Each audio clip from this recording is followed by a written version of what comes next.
Jesus, don't cry. You can rely on me, honey. You can combine anything you want. Well, hello everyone. Welcome to the AxPx podcast. It's been a couple weeks. I've actually really missed doing the show, so I'm glad to be back. My name's Sean DeRager, your host, of course, and with me, as always, Joey Avalos. What's up, man? How you doing, Sean? Good. It's really good to be back talking with you on the podcast. It's weird because and I've done other shows, but I've missed this show a lot. So I'm glad to be back speaking with you about stuff. Yeah, me too, man. We should be back on a weekly basis. Hopefully, I know Christmas time, December's a bit weird, so just be flexible with us. And, we'll let you guys know in advance what's going on. Just check the Facebook, go to facebook.com/the AxPx and we'll have all the news there. You can also follow, the AxPx on Twitter, go just Twitter/AxPx, and we'll let you know if there's any changes in the schedule. We do have some exciting things coming up. I'm working on an interview with a Christian brewery that I'm really excited about. That's probably going to happen maybe end of December, if not January, depending on just because the holidays are goofy. And then we're also working on kind of sealing the deal with another interview that I'm really excited about, but I want to keep on the kind of DL until we get that solidified. So a lot of exciting things, Joey. Yeah, looking forward to it, man. Also, we did land a sponsorship with charmingbeard.com or Charming Beard Coffee. So they've been sponsoring my entertainment podcast, but they were a bit wary about sponsoring a religion podcast. And especially since they're out of Salt Lake City, they knew we were going to be talking Mormonism, so they were a bit scared. But I assured them that, I'm not all about being controversial on the show. It's all about people sharing their stories. And that's what it's all about. So they agreed to do the sponsorship. You can go to charmingbeard.com, and when you buy a single bag of coffee or a couple bags of coffee, in the coupon code, just type in AxPx, and you'll get a 10% discount. So it's pretty good. Sweet, man. Yeah, it's only on the bags of coffee, not on their coffee of a month club. So there you go. Charming Beard Coffee, charmingbeard.com. They're the sponsor of the show. And, yeah, so it's good stuff. It's like single batch, small origin stuff. A little bit pricier than like Folgers, but it's free and awesome. So, all right, well, let's jump into this show. I'm been really excited to chat about Mormonism, and on the show today we have a guest, Trevor McGarrah. Trevor, did I pronounce your name right, man? It's Trevor McGarrah. Okay. Sort of like the fish, the gar. Okay, great, Trevor McGarrah, and we've been speaking off and on throughout like Facebook and everything, and through all of our discussions, I discovered that you're a Mormon, and you're also a libertarian, right? Yes. Which is a clever spin on, because we thought everyone thinks that, if you're a Mormon, you're going to go for Romney, but I thought it was really interesting that you were actually going for the libertarian guys, which is pretty great, since I'm pretty much leaning that way. So Trevor, thanks for agreeing to talk to us, and my goal for the show is to basically lay the groundwork on Mormonism, on what it means to you, and kind of your experiences with it, because there's just a lot of misconceptions, basically because of the election, and having Mitt Romney run for president kind of brought the Mormonism into the limelight a little bit. I think people called it like Year of the Mormon or something like that. There's all these little clever spins on it, and I think there was a lot more commercials. Those I Am a Mormon commercials were a lot more prevalent. So it was a very interesting year as far as Mormonism goes. And I wanted to talk to someone about it, but I also it's nice that it's happening a couple of weeks after the election when everything's kind of died down. So we can actually settle on and just have a conversation about it without anything kind of, spinning around the news and stuff like that. So thanks, man. That's my long-winded way of saying thank you. Yeah, I'm glad to be here. Let's just jump into, I just want to jump into your story here. And Joey, feel free to interject if you have any kind of follow-up questions or anything as I go along here. Okay. I'd like to know your journey into Mormonism. I know a lot of people, including myself with our religious backgrounds, were kind of raised into it. did you grow up in it, or did you become a Mormon later? What's your kind of journey into Mormonism? Yeah, I grew up in the church. People commonly call it the Mormon Church or Mormonism, but the official name of the church is the Church of Jesus Christ of Latter-day Saints. Right. But yeah, I grew up in it. But my parents are both converts to the church. My mom joined when she was 16 years old because of some friends that she had made. Mm-hmm. And my dad, he joined a little later in life. He was in his late 20s when he joined. It was sometime after he'd met my mom, but it wasn't because of my mom that he ended up joining it. It just happened that it happened at about the same time that they met.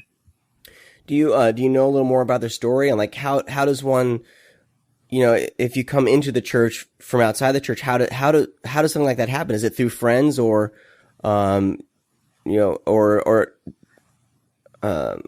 you guys go like door to door? I mean, how would someone from the outside come into the church? Well, there's several different ways it can happen. A lot of times it is through a friend, someone that they might invite you to church or to some activity at church, like maybe a Christmas program or something like that, and you get introduced that way. But we do have a very large number of volunteer full-time missionaries that they go around door to door trying to talk to people, but usually that's not as effective as having someone meet through a friend, because then you have that support structure in place and that sort of thing, which in foreign countries especially, a lot of times people end up joining because of the missionary that they met, as opposed to they enjoyed the friendship and that sort of thing, but they didn't really get that once that missionary moved on. Mm-hmm. Cool. And I know that the Church of Jesus Christ of Latter-day Saints is very much compared to most other churches, there is a very strong sense of community with the church, and that's one thing that I've noticed.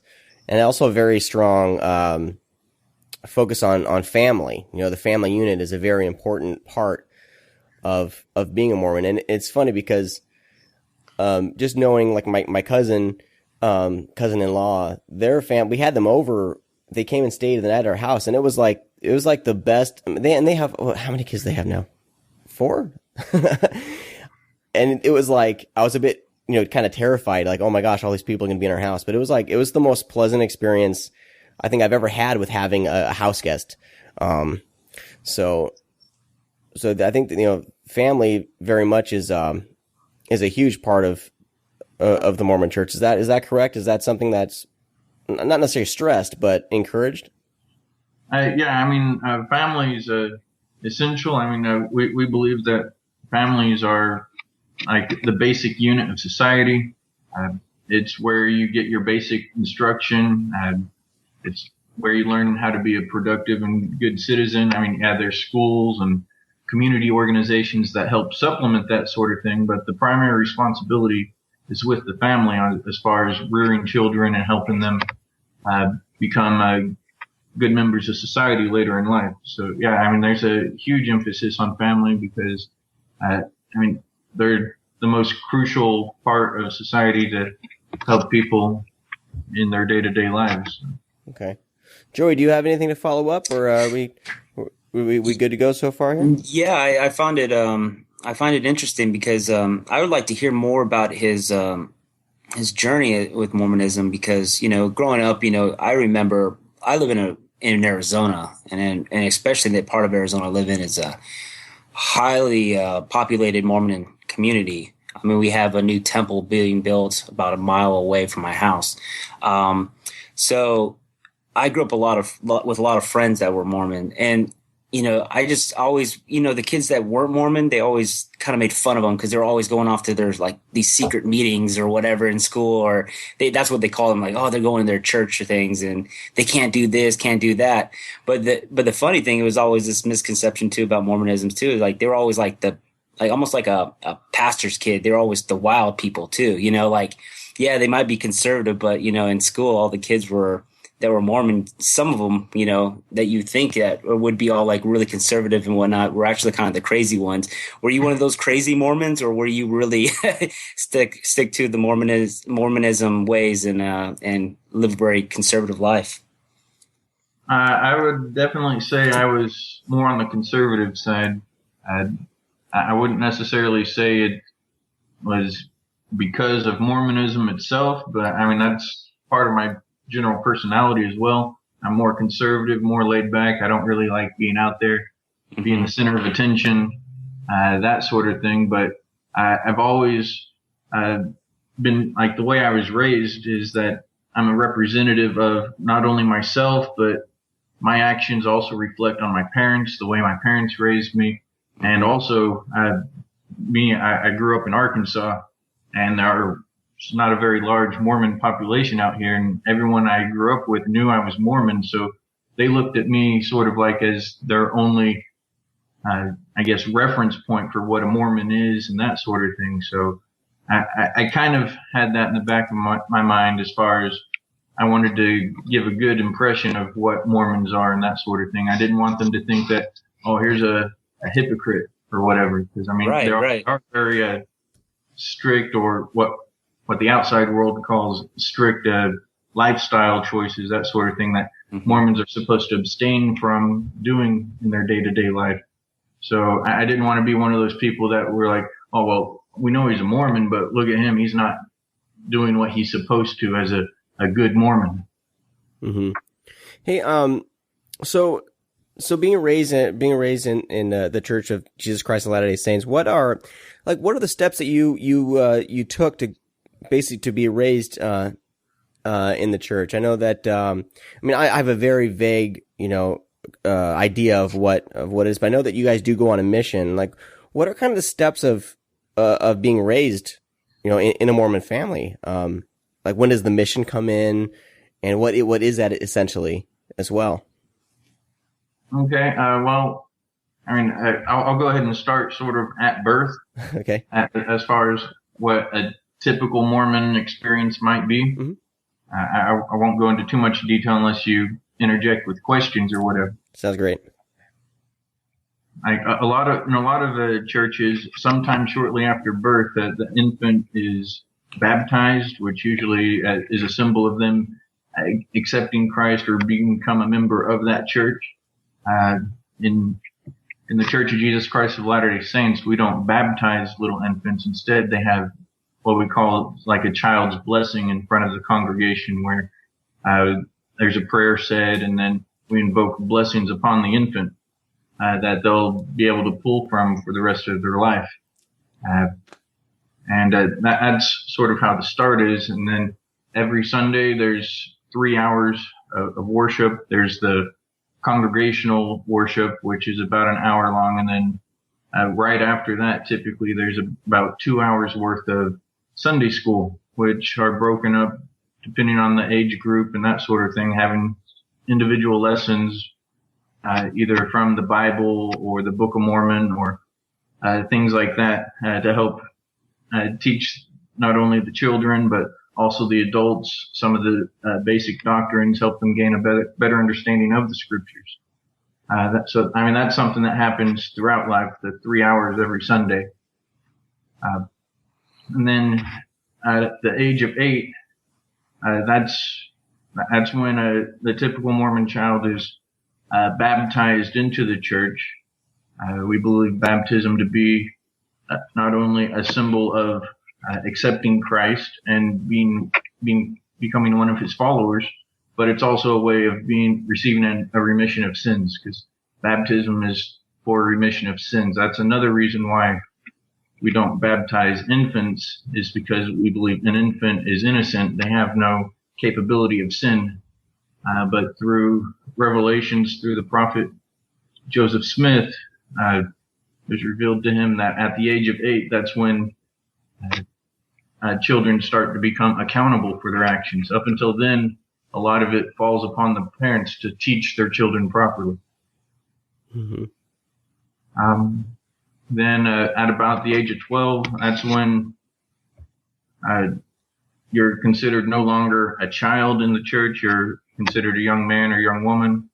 So you have additional, like your Sunday school classes start focusing more on the individual needs as far as like what a woman would need or what a man would need to become a better person in life.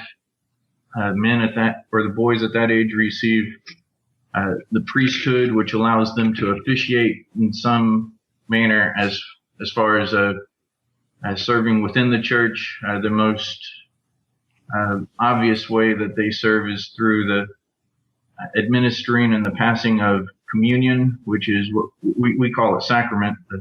We use bread and water. A lot of other congregations will use bread or wafers and wine, that sort of thing, but we use bread and water. So the young men get that chance to do that.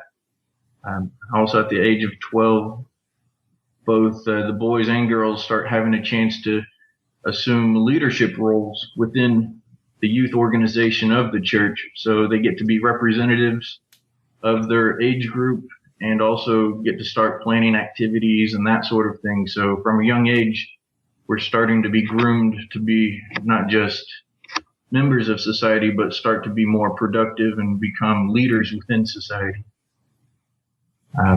Around the age of 14, I believe Joey alluded to these secret meetings that the Mormon teenagers go to. We typically refer to it as seminary, which is for about an hour each school day. You go and have additional, like either like they rotate it every year, but one year it might be the New Testament that's being studied. Another year it might be the Book of Mormon, that sort of thing. But it's done 1 hour a day in areas with heavy Mormon population. It's usually during a free period during the school day at a building that might be across the street or whatever from the school. But like in Arkansas, ours was actually in the morning before school. So we'd get up and have to be at the church building at like 6 o'clock in the morning before school started.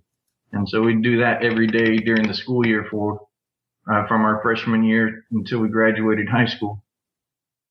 So it's, in a lot of sense, it's kind of like, I had a lot of Catholic friends and even Lutheran, and they would have catechism like after school. But it sounds like this is a lot more intense than just like a catechism. This is like straight up almost like if I was going to go to like seminary for like Bible college or something like that, it's more intense than like just a basic catechism, right? Yeah, I mean, it helps you become more familiar with the scriptures.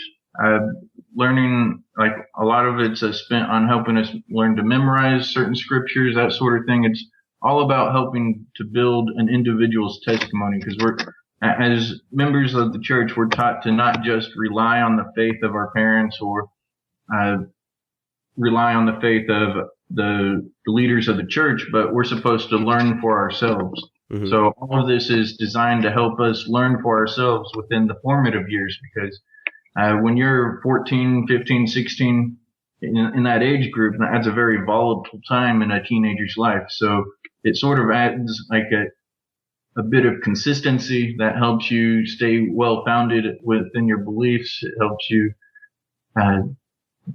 become more, I guess, aware of how you should be acting, how Christ taught that we should act and help others and that sort of thing, instead of just relying on the influence of our friends. Because friends start taking on a bigger part of your life at that age too. So. Mm-hmm. So once you go through like high school and stuff like that, and you're doing the seminary, when does the mission come into play? Is that after high school, college age, or? Yeah, that's typically at the college age. When I went back in 2001 on my mission, it was at the age of 19 for men, and females could go starting at the age of 21. But this year, they've actually changed that policy.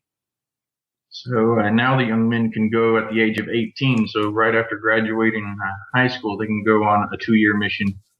And the young women can go at the age of 19. Now, I'm not quite sure why they still have the age disparity there, mm-hmm. or what, but I mean, it used to be 19 and 21. So I mean, there's a 2-year age gap there, but now there's a 1-year age gap, but they've lowered the age for both of them, supposedly to try to get an increase in the number of people willing to go on a mission and that sort of thing. Because if typically what happened is you would graduate high school, then you'd go to college for a year, or you might work for a year, and then you'd be saving up money, and then you'd go on your mission for 2 years. But so can you Trevor, can you expand on what the mission is? Like, what do you guys generally do during that time? Is it another more time of kind of study, or is this kind of more proselytizing or spreading,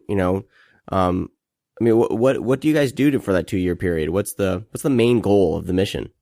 Okay, yeah, for the majority of people that go on these missions, it's proselytizing missions. Mm-hmm. There are some that, like in some parts of the world, that it's not yet allowed for proselytizing, that sort of thing. So, but they are allowed to have like service missions in those areas. So the church can have a presence there, but all the missionaries are doing is performing like community service sort of things, helping build schools, that sort of thing. But I was in a proselyting mission in the Philippines where the main goal was to go basically door to door and teach people that were willing to listen about what I believed, and see if they were interested, and if they were, sort of guide them through the process on how they can learn more, and if they desired, that they could join our church. Mm-hmm.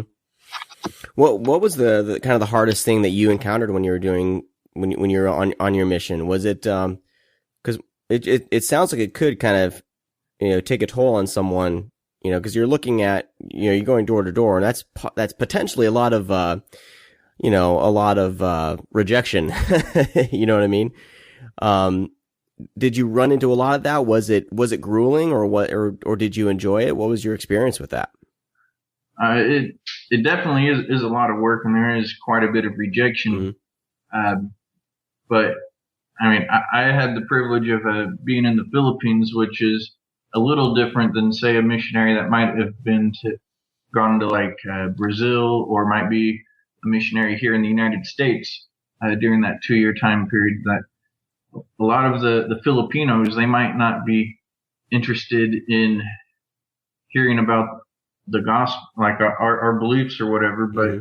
they were very interested in the fact that we were Americans and we could speak their language. Oh, okay. But I mean, we would all we'd be happy to talk to them, and throughout a lot of times we would talk for maybe like 10, 15 minutes, but we would try to interject like some of our beliefs, try to see if it's something they might like to hear a little bit more about. But I mean, a lot of times they weren't really interested, but for the most part in the Philippines, we didn't really have any issues with people like being verbally abusive. That, I mean, I've heard stories of that from other missionaries that in other parts of the world that they have experienced that sort of thing. We never really had any threats against us mm-hmm. or anything, but it's something that has happened to other missionaries and other missions, but it's not something that I experienced in mine. But it was very rewarding. Serving for 2 years. One thing that a lot of people don't realize is that when we go on these missions, we pay for these missions by ourselves or with our parents or family's assistance. Mm-hmm. We don't actually get paid by the church to do this. So it's over a 2-year period, you're looking at typically about, I think about $20,000 that we're spending to go and do this on our own, mm-hmm. as opposed to going and maybe getting some sustenance from a local congregation. They might provide a home or whatever for us to live in, might provide regular food, which is fairly common in other churches, but in ours, it's expected that we will do this all voluntarily for ourselves. It's a sacrifice in that regard. It's a sacrifice in giving up the 2 years, but the rewards we get as far as learning how to be independent, learning how to approach people, getting the experience of constantly being rejected. Mm-hmm. I mean, that's something that can't really be taught like to a person like how to handle. And I mean, it's not something that it helps within the church, but it also helps outside of the church in like business or that sort of thing. You're always going to experience downfalls or whatever, but we're trained as missionaries to always do planning, come up with action, like our plan of action to how to meet goals and that sort of thing. It's all about setting goals. So, I mean, it's a good way to become a more firm believer in the things that you believe, because you're dedicating a full 2 years. You're not allowed to date, watch movies, or any of that sort of thing during those 2 years. So I mean, yeah, it was a great learning experience in that regard too. Let's see. I'm going to take a break here in a little bit, but I want one more question. There's like so many things it's like we can unravel here. But let's just, so what do you see, like, with all your experience with the church, with your faith, with Mormonism, what gives you the impression that this is the true faith for you? You know what I mean? What kind of sets it apart in your mind from, say, just straight up, just regular quote unquote Christianity or anything else? What seals the deal for you as far as that goes? Well, I kind of mentioned it earlier that something that the church is big on is not just sort of indoctrinating us by always having all these classes we go to and that sort of thing, but the emphasis is on having us find out for ourselves through personal study, through personal prayer, and as I've gone through and done the soul searching on my own. I mean, there's been times when I haven't been going to church as regularly as I used to. I mean, there's been times I haven't gone every Sunday or whatever, because I was doing soul searching. I was like, is this something I truly believe in? But it's something that I would always fall back on, that it's where I felt the most comfortable. It's what seemed to resonate with like my soul, I guess. Or it's something that just based on everything that I've studied from the Bible, from the Book of Mormon, all that, it's what I feel is what will allow me to ultimately go and live in heaven with Jesus Christ. Great, that's great. Thanks, Trevor, for sharing that. So what I want to do now, we're gonna take a break. There's a couple things I want to, after the break, I do want to talk about the Book of Mormon, not the Broadway play, the book, and then I want to cover like there's some myths about Mormonism that I want to cover. But so we'll get into that after this break here. At first, I didn't really know who I was going to play over the show for the music break, but I figured it out. This band, their album just came out. They're on Deep Elm Records, and I'm going to be doing a review of theirs very shortly, but I like the album so much I want to feature it on this show.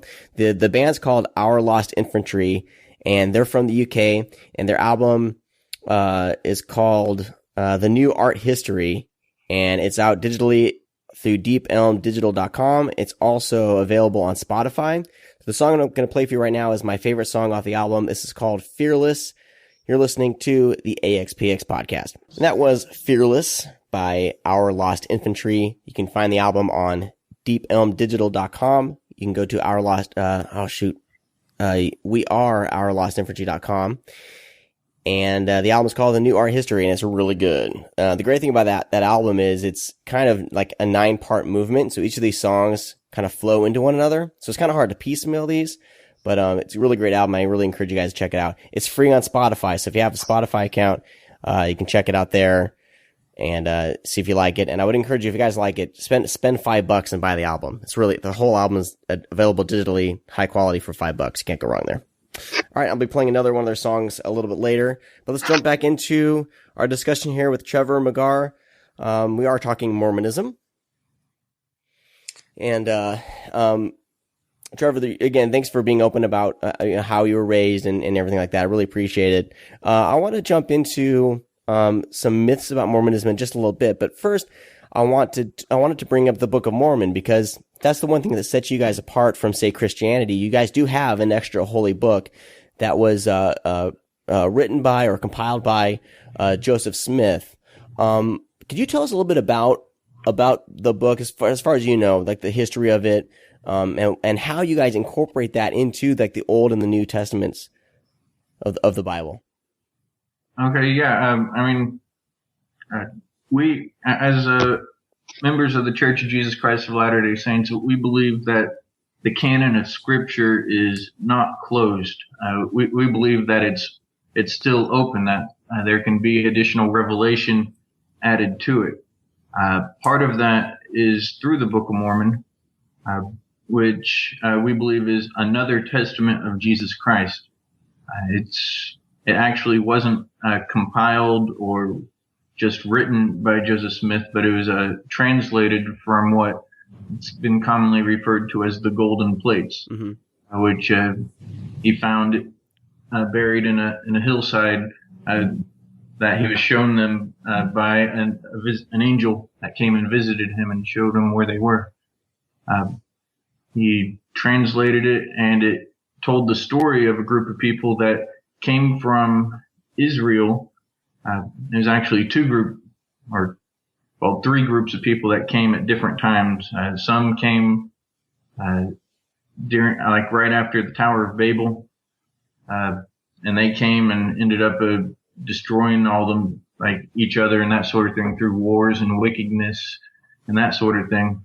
But the majority of the Book of Mormon tells the story of a group of people that came out of Jerusalem just prior to the time of Israel being captured by Babylon and being taken into captivity with Babylon, where you get into the stories of like Shadrach, Meshach, and Abednego, like during that time period, about 600 BC or so.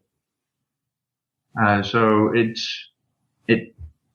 talks about like their journey from Israel across the oceans to the Americas, where they continued to receive revelation. They knew about the coming of a Savior, that they were taught that this Savior would come to Israel, come to Jerusalem, where he'd be crucified to die for the sins of all mankind. And then after his death, he was prophesied to come and visit them in the Americas to, I guess, teach them everything that he had taught the people, like in Jerusalem, like all the different parables he told, the Beatitudes, the Sermon on the Mount, that sort of thing. Those very commonly quoted stories and stuff that Jesus taught in the New Testament, he taught to the people in America.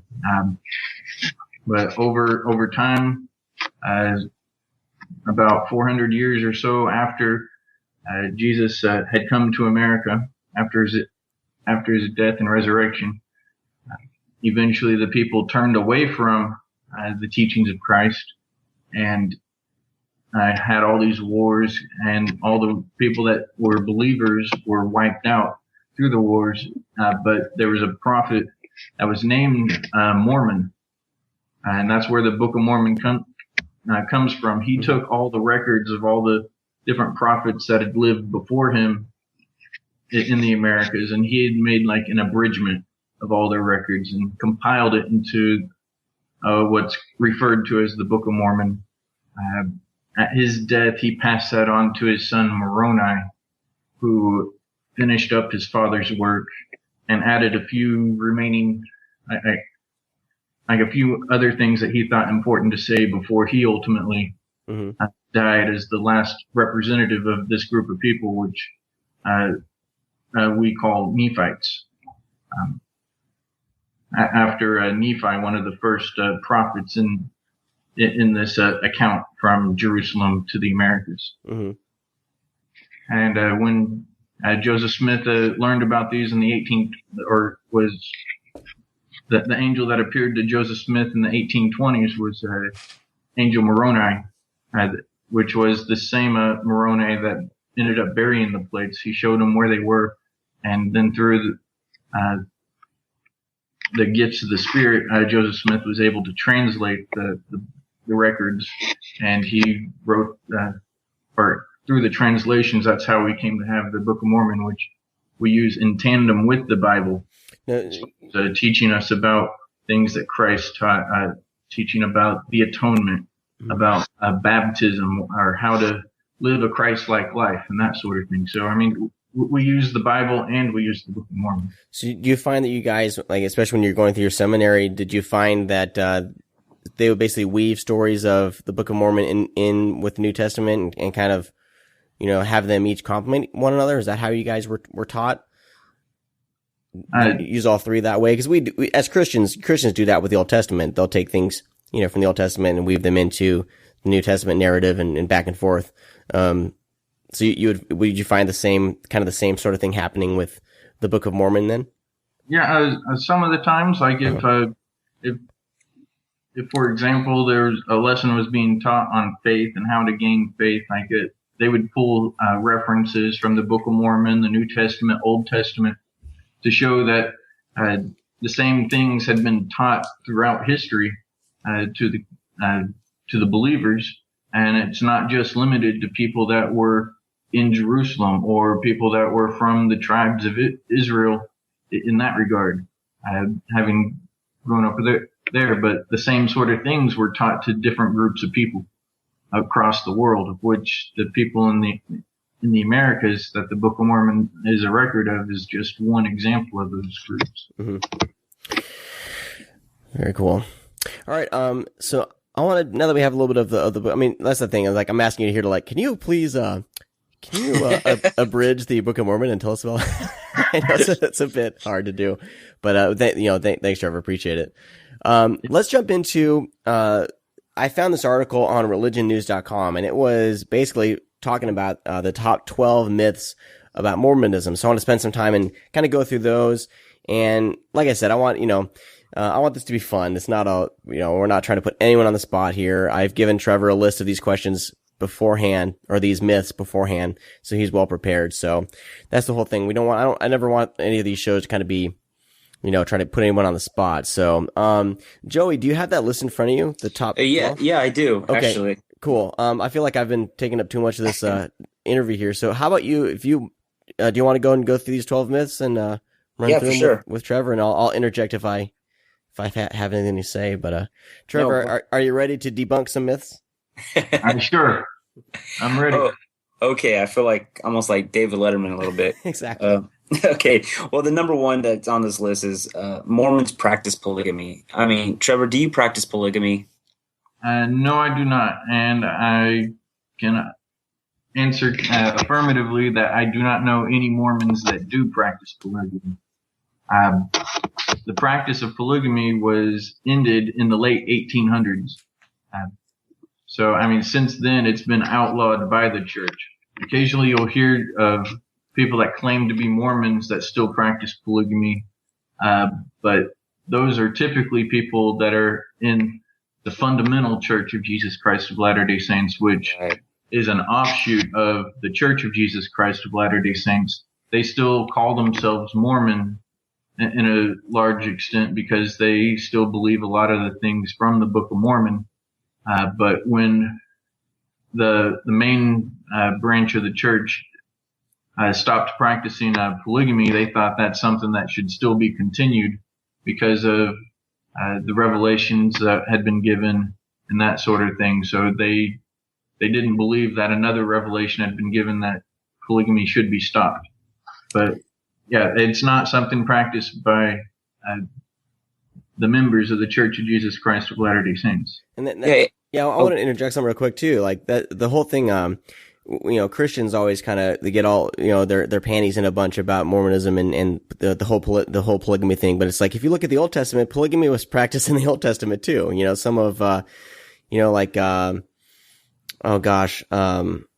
there's Abraham. Yeah. There's David. Yeah. And that's the funny thing. It's like, it is in the Bible, and Christians, just because it's in the Christian Bible doesn't mean they practice polygamy either. So I always found it kind of funny when people would kind of get all, up in arms about the whole polygamy thing with Mormonism. It's just, it's in if it's a Christian all upset about it, well, it's in your Bible too.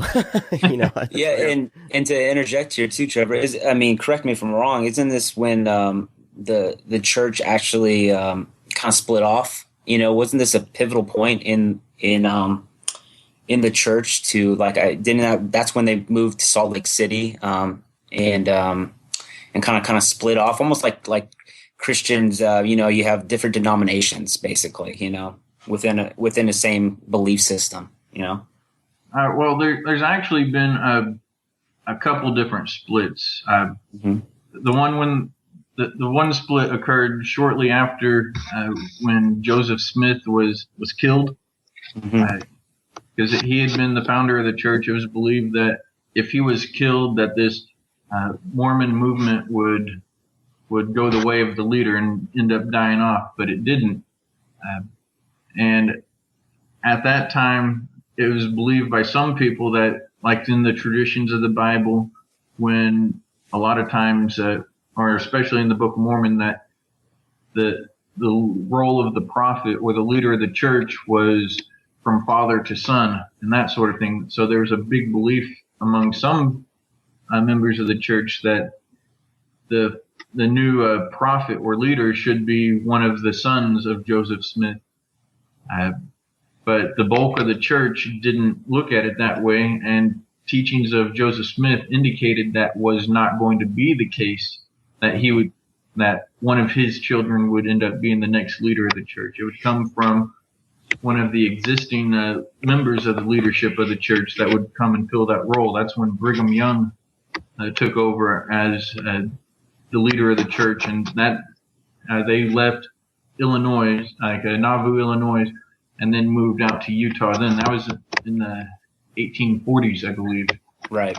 But then the whole ending of polygamy was about the time that Utah was just a territory. They were wanting to become a state so they could have more rights, because when there's this gray area when you're a territory as far as like different rights you don't have the same full rights as members of a state. They wanted to have those same rights.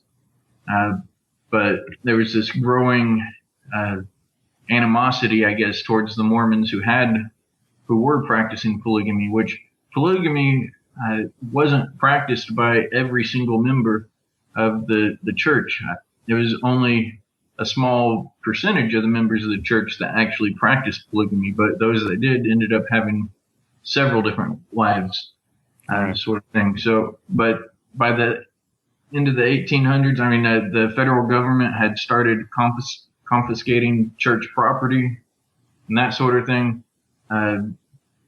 So during this time where there's intense persecution, like militias being sent to sort of get rid of the Mormons or try to seize all their property and that sort of thing because they're breaking federal law, that there was the leader of the church at the time, I believe it was Wilford Woodruff, he prayed to find out what they needed to do, and it was revealed to him that the practice of polygamy should be ceased at that time, because it basically, my understanding is, it could have spelled the end of the church at that time. So it was more important to keep the church alive and in the practice of polygamy than to try to force the practice of polygamy on indefinitely. It's fascinating stuff. Yeah, very fascinating. Let's move on to to the next one. Yeah, number 2. Mormons are not Christians. Do you consider yourself a Christian, Trevor? Yes, I accept Jesus Christ as my Lord and Savior, just as every other Christian in the world. I believe this myth about Mormons not being Christian come from a couple of things. First, our churches don't use the cross as a symbol of our Christianity. We believe that Christ is resurrected, and so we celebrate his resurrection as opposed to needing a constant reminder of his death, because the death was only part of that, and the more important thing is that he still lives, and that he and through his atonement that we're all able to be forgiven of our sins and be able to return to live with him in the kingdom of heaven. The cross has always been kind of funny to me. The cross used as a symbol. Anyway, so I think I made a joke. I don't know if it was on Twitter or something like that, but I said like, what if an electric chair, or a or an Iron Maiden or something like that was used to kill Christ? Would that be the symbol of the of Christian the Christian church? So. And honestly, Trevor, I think a lot of, what I've read and stuff, some of the Christians that say that, first of all, the word Mormon, wasn't it a derogatory term? I mean, it's not really, you guys kind of adopt it now, but what I've read is it was almost looked down upon, like it was a derogatory term to call someone a Mormon. I'm not really certain. Like, I mean, I've heard the same thing that it used to be sort of derogatory, trying to label us as people that didn't accept Jesus Christ. Right. Yes, believed in like a living prophet that still receives like revelation from God. We believe that sort of thing, whereas mainstream Christians believe that basically the heavens have been sealed. There's no more adding to the revelations that have already been received.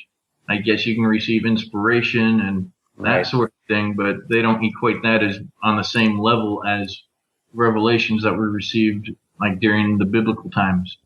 Right. So I think that's another reason why some people think of us not as Christians, because they hear we're Mormons. So, well, Mormons that sound like Muslims. I guess that means they're not really Christians or whatever. Yeah, that's interesting.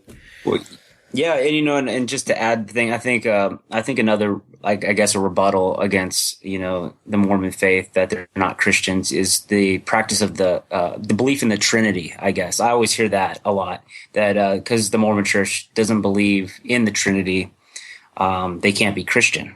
What do you have to say about that? Have you come across that kind of argument? Yeah, I mean, I don't. Like the idea of the Trinity, like the three person Godhead, which is all one, seems to have arisen sometime after Christ's death. But I mean, if you look at the examples of Christ Jesus when he was speaking, like you take the example of his baptism, we have the story there where John the Baptist was baptizing Jesus Christ in the River Jordan.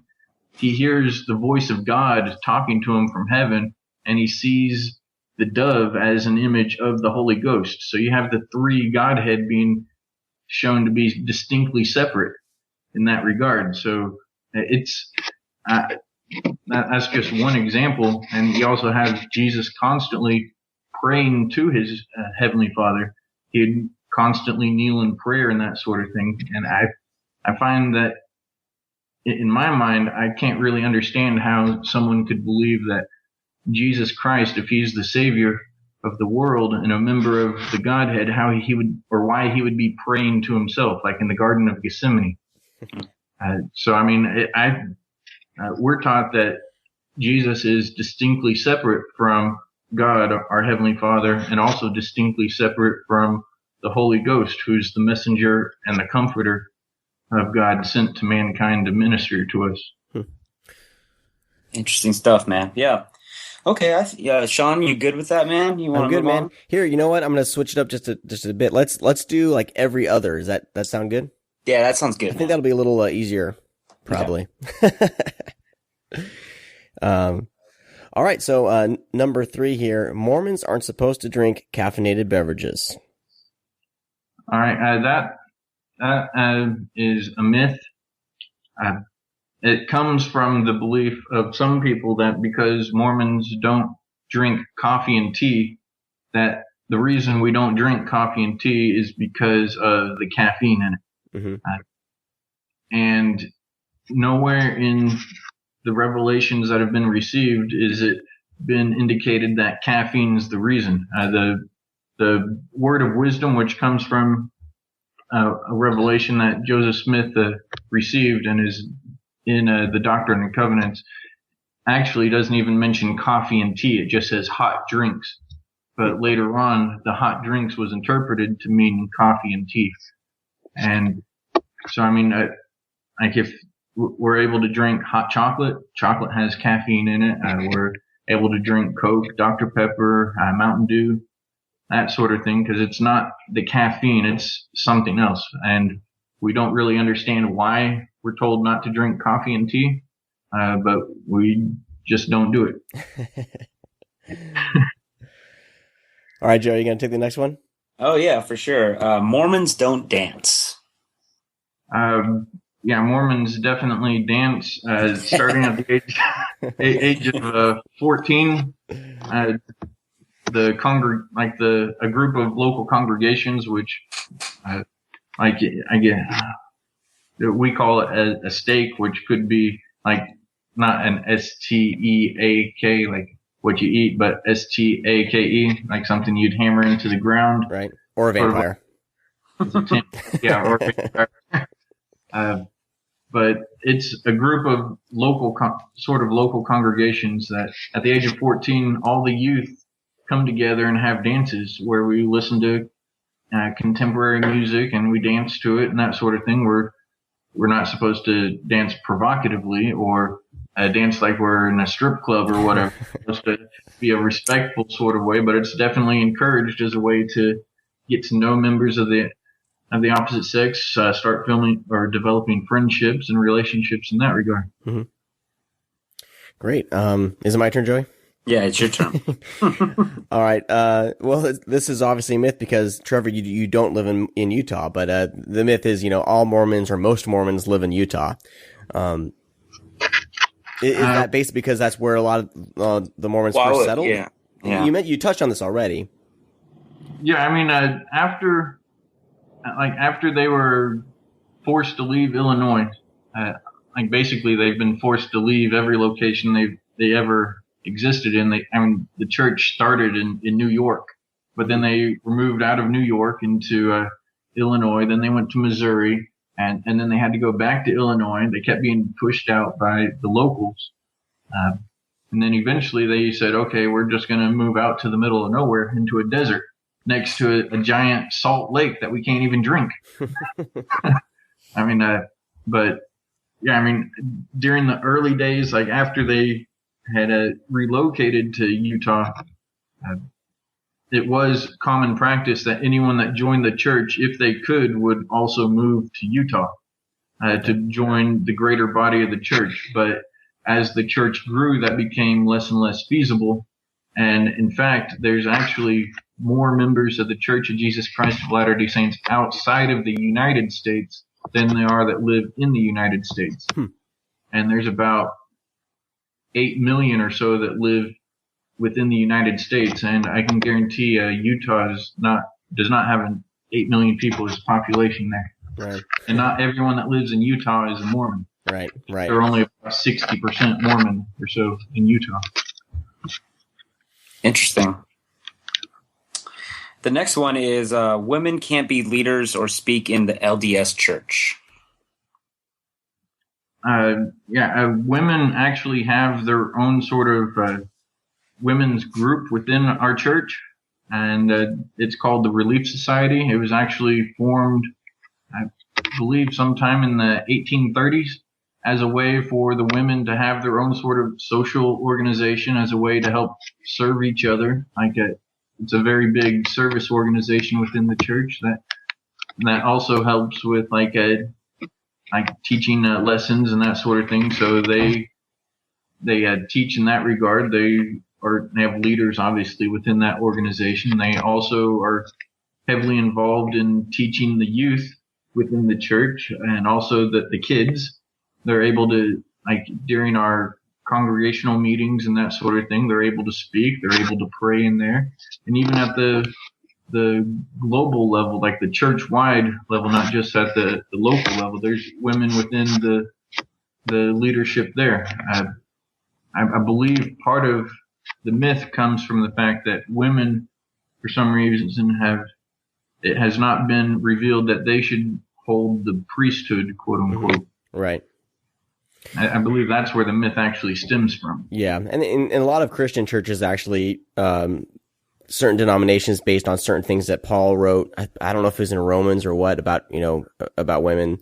A lot of Christian denominations even have it seems to be even more strict rules than the Mormon Church. But yeah, I think you're right. The myth I have right here says that the priesthood is restricted to males 12 and older, and that's basically where the myth that women can't be involved at all comes from. Right. Yeah. All right. We kind of touched on this next one a little bit earlier. This myth that all Mormons are Republicans is obviously not, because you're yourself are actually leaning more libertarian. Yes, that's correct. And I mean, you also have Harry Reid, which is a Mormon. He's a Democrat. Okay. He's the. Do you think this myth mainly just happened because of Mitt Romney running for president, or? No, it's been a fairly long-standing tradition that, like, sort of like how at the beginning of our conversation, that I tend to be more conservative in my views, like more traditional values and that sort of thing. Because of that, I mean, the Republican Party seems to hold more to those traditional sort of values, the value and sanctity of life and that sort of thing, where Mormons think that, I mean, you shouldn't just have an abortion for any reason. There needs to be some medical reason, or in case of like rape or incest, sort of like Romney's stance on abortion. What he said, that he's not 100% pro-life, that there's no exceptions that can be made for having abortion, but there needs to be a legitimate reason. It can't just be because, I don't want the baby. I messed up and I don't want the baby, that sort of thing. So because of those more traditional values, Mormons tend to lean Republican. I think someone did some study I read somewhere, I think somewhere around maybe 60 or like maybe 50 or 60% of Mormons are registered Republican, something like that. Yeah, I have right here, around 60%. Yeah. 14% say they're Democrat. Yeah, like Harry Reid. So. All right. Let's move right along. Yeah. If Romney was president, would he just be a puppet of the LDS prophet or any other Mormon U.S. president? No, the church believes that the church has a very distinct and separate role from politics. So, I mean, as with any religious leader, I mean, the church would feel that they could talk to the prophet or talk to the president and give their opinion on certain issues, but it would be ultimately up to the president, who represents not just Mormons or members of the Church of Jesus Christ of Latter-day Saints. Like, he's the president for the entire United States, not just one group.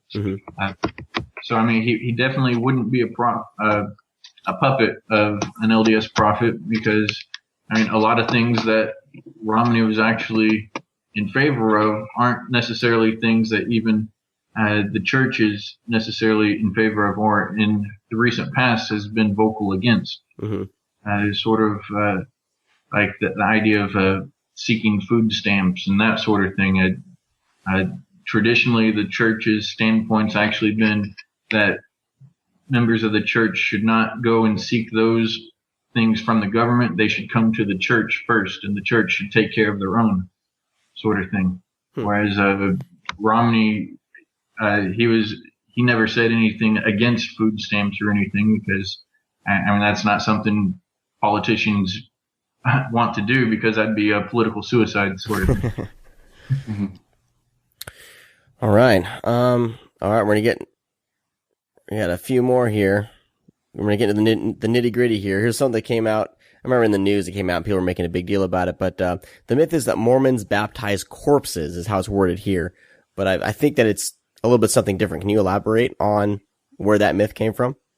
Yeah, I mean, within the temples, starting at the age of 12, any member of the church that has been interviewed by the local clergy and has been identified as being someone that's living a good life and following the basic teachings of the church are able to go and perform like ordinances like baptism for those that have deceased without being baptized. because we believe that everyone should have a chance to be baptized and a chance to receive that saving ordinance. And you actually, the members of the church go in and they don't dig up corpses and put them in a tank and dunk them under the water and say, okay, you're baptized and that sort of thing. It's done through proxy. Like the members of the church will stand in behalf of someone that's already deceased, sort of thing. So, I mean, the Mormons are very big into genealogy because we believe there needs to be a direct tie from Adam all the way to the present and even into the future, that there needs to be a direct link between all these people in order because that's the way that we believe the resurrection takes place, sort of in regards to that in some way that we don't really have time to go into right now. But there's a lot of things here that I hope in the future we have kind of a part 2 where we kind of get more down into some of these things a little more in depth, take a couple things and spend a whole hour on it. That'd be great. All right. Is it your turn, Joey? Yeah, number 10. Couple more to go here. Mormons can't use birth control. That is another myth. We do believe that the commandment given to Adam and Eve when they were forced out of the Garden of Eden to multiply and replenish the earth is still viable today, that we're supposed to raise families and that sort of thing. We're supposed to have children, but the church understands that it does a great disservice to children to just keep having children if you can't afford to provide for them. You don't want to have people become burdens to society because parents can't take care of their own kids. So, I mean, there's this understanding that, yes, we're supposed to have kids, but there's also the understanding that you need to do it with a certain degree of restraint, realizing that it's impossible in today's society to be able to take care of 20 kids or whatever. Right. All right. Number 11, we got this one's, this is provocative. Mormons get naked in the temple. Yeah, where does that come from, Trevor? Without getting into too much detail, that's not really the case. I mean, yes, there's a different articles of clothing we have to change into at different points, right? For like ceremonies and that sort of thing that take place. But I mean, it's no different than having a changing room in a locker room sort of thing, where people, football players, they have to change out of their street clothes into the uniform. They take showers, that sort of thing. But it's all done in private. You're not being exposed to anyone whenever you're changing these clothes, right. Sort of thing. Right. Hey, Joey, I'm going to call an audible on number 12 here. I mean, number 12, I think we've already established, it says Mormons don't believe in the Bible. We've already covered that. But kind of a sub question of number 11, it was actually brought up on the last episode we had, when we were talking about new atheism, but one of our guests, brought up the quote unquote magic underwear.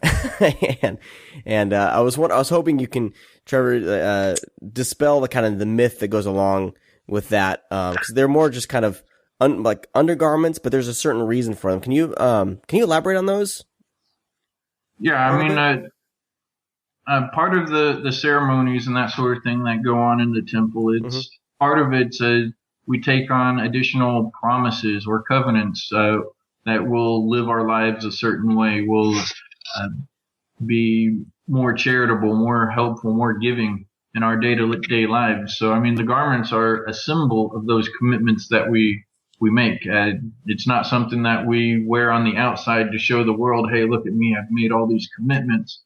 But it's something that every morning when we change our clothes, or after we take a shower, we put them on, we have this physical reminder that, hey, I've made these commitments, sort of thing. So, I mean, it's an outward expression of an inward devotion. Okay. sort of thing. Okay. Yeah, I think that appreciate that. And just because, like, that's the thing with all these myths and everything, especially with, it's just this past year with a lot more people talking about, Mormonism, is just all this stuff just gets thrown around, in popular culture. And with things like, like the Broadway musical I brought up earlier, the Book of Mormon.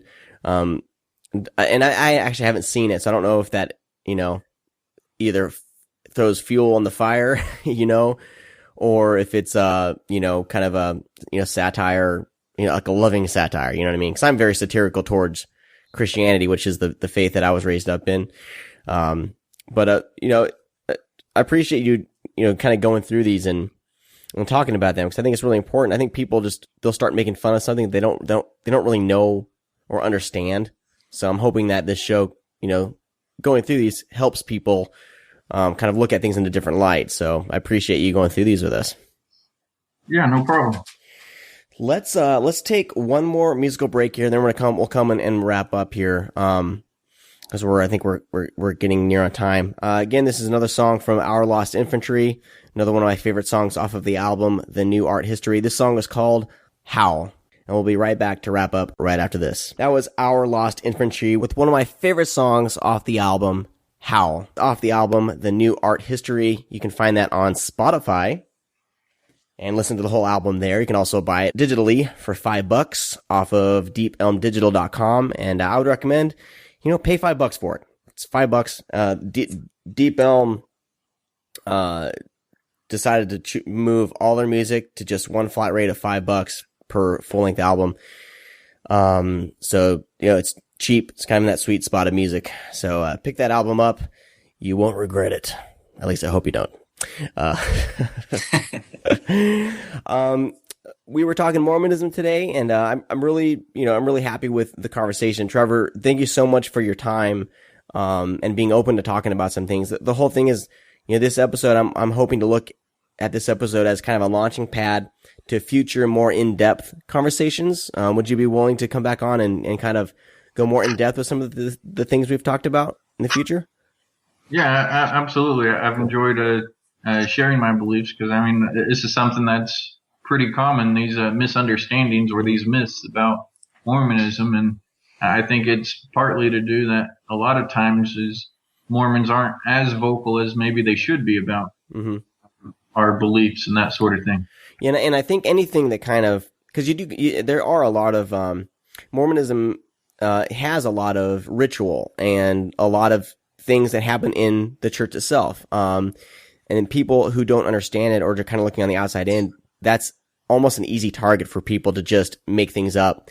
You look at, like the Masons, you know what I mean? Stuff like that. These secret groups, there's always like all this misconception and speculation. And, it's great to kind of air things out, but it's also, in Mormonism, it's a church. It's someone's private right to worship. It's their faith. And, they don't necessarily have to share all the ritual and everything, to everyone. And I think actually a lot of the ritual is, I think I read this somewhere that it's also, like there's like hand gestures and stuff like that are for Mormons in general to kind of, to make sure you're talking to somebody who is of the same faith and stuff like that. But there's like all this other stuff that we can go into that hopefully in the future we can go, in depth, like to maybe take a couple topics and go in depth on them. And, sky's the limit. That's why I started up this show, All right. Joey, do you have any final thoughts on conversation? Anything else? Yeah, no, it's been a pleasant conversation. I appreciate to echo what Sean said. Thank you, Trevor, for taking your time to share your faith. And, during this conversation, a couple things that I wanted to interject, but I didn't, and I feel like I should at the end. This podcast is about sharing your views and your faith and worldviews, but also if you had any doubt or disbelief, through your journey in Mormonism and becoming a Mormon all your life, have you ever had a time in your life that you just, man, this doesn't make sense, or man, I don't know about this? Have you ever had one of those moments? 'Cause I know a lot of quote unquote Christians go through that a lot, when something bad happens in their life or whatever, Have you experienced that through your faith? I mean, there's been times I've questioned, like, okay, is this really the true church, or is it the only church that has truth, or that sort of thing? Which, I mean, I firmly believe that every church out there has different degrees of the truth. I don't think there's any one church that actually is actively trying to prevent people from being able to return to heaven. I think all churches are trying to get people to return to heaven. It's just through my personal journey, I think this church is the one that will lead me there. I've questioned it throughout my life, or not through different periods of my life, but I've always gone back to the idea that, okay, based on everything that I know, everything I've learned about other faiths and that sort of thing, that this just makes the most sense to me. Cool. Interesting. Cool. All right. Well, you've been listening to the AxPx podcast. Thank you so much for checking out the show. You can find articles and the shows at theaxpx.com. Joey's going to start writing some book reviews. There's one up there with Sam Harris's book, Free Will, which is just posted right now. And I post all the odd, weird, articles. So go there, to theaxpx.com. Check those out. We're on Facebook, facebook.com/theaxpx. Like us there. And you can follow the AxPx on Twitter, under the AxPx. And, that's where you can find us.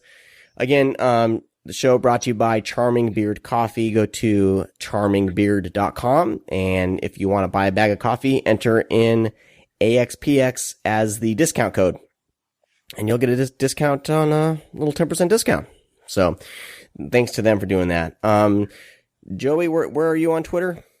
Just Twitter with my name, Joey Avalos. All right. Again, thanks, huge thanks to Trevor McGarrah for coming on the show and speaking about Mormonism.